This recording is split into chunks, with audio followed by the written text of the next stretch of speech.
যেই নারী টিকটিকি দেখলে ওই ঘরে আর ঢুকে না, যেই নারী একটা সুই দেখলে বলে যে করুণায় মারা যেতে রাজি, সুই দিতে রাজি না, সেই মেয়ে যখন মা হয়, যারা সন্তানের বাপ হয়েছেন, সিজারে যাদের সন্তান হয়েছে আপনারা বুঝবেন, পেট কেটে ফেলে পেট। আমি যদি আপনাদেরকে একটু বুঝাতে পারতাম, শুনেন, বমি হওয়া এক রকমের শান্তি, বমি হচ্ছে না শুধু বমির বাপ, মেজাজও ধরে মনও ধরে। ভালোবাসার মানুষ আইসা যদি বলে আই লাভ ইউ, কয় আই হেট ইউ, কারণ তখন আই লাভ ইউর উত্তর দেওয়ার মতো মন মানসিকতা ইচ্ছা। এবার আমি বলতে থাকবো, আপনারা একটু বলবেন কষ্টটা কেমন, চিন্তা করবেন। বমি হচ্ছে না, বমির ভাব, বারবার ভাব।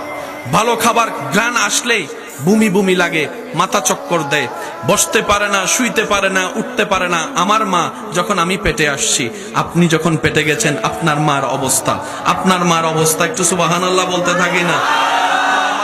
অবস্থা, শুইতে পারে না, বসতে পারে না, দাঁড়াতে পারে না, খাইতে পারে না, গ্রান নিতে পারে না। আবার এদিকে সংসারে সব রান্নার কাজ করা লাগছে, কাপড় ধোয়া লাগছে, ঘর মোছা লাগতেছে, পরিষ্কার পরিচ্ছন্ন সব কাজ করা লাগতেছে। কিন্তু আমার মা কখনো আমাকে নিয়ে বিরক্ত হয় নাই, আপনার মা আপনাকে নিয়ে কখনো বিরক্ত বোধ দেখায় নাই, বিরক্ত বোধ দেখায় নাই।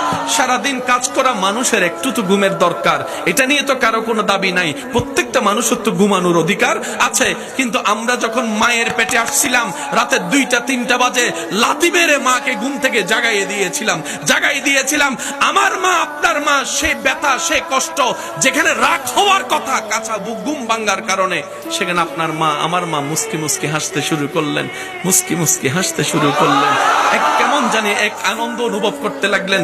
জগৎ জিজ্ঞেস করে, মারে তুই সারাদিন কাজ করে 12টায় ঘুমাতে গেলি, 2টায় তোর চোখ খুলে গেল, বাচ্চা লাথি মেরে, তোর কি একটু রাগ লাগে না? বলে স্বাভাবিক সময় হলে রাখতো, কিন্তু আজকে ব্যথাটাও খুব মজার লাগে, লাথিটাও খুব আনন্দের লাগতেছে, মজা লাগতেছে। আমি খাইতে পারি না, মন ভরে অনেক দিন হয়ে গেল, কিন্তু আমার ক্ষুধা লাগে না, আমার দুর্বলতা লাগে না। এবার যখন পেট বড় হয়ে গেল, ভালো করে গোসল করতে পারে না, বাথরুম করতে পারে না, হাঁটতে পারে না, শরীর ভার হয়ে গেল। এর উপরে আবার সংসারের কাজ করা লাগতেছে আমাদের মাদের। কিন্তু মা কখনো বিরক্ত হয় নাই, মা কখনো বিরক্ত হয় নাই। প্রত্যেকটা ব্যথা যেন আনন্দের হয়ে গেল, প্রত্যেকটা কষ্ট যেন সুখের হয়ে গেল। আপনার আমার মা এইরকম কষ্ট সইতে এবার মার পেইন ব্যথা যখন উঠলো, হসপিটালে নিয়ে গেল, ডাক্তার চেক আপ করে বলে, না এখানে তো বড় ক্রিটিক্যাল সিচুয়েশন দাঁড়িয়েছে, বলে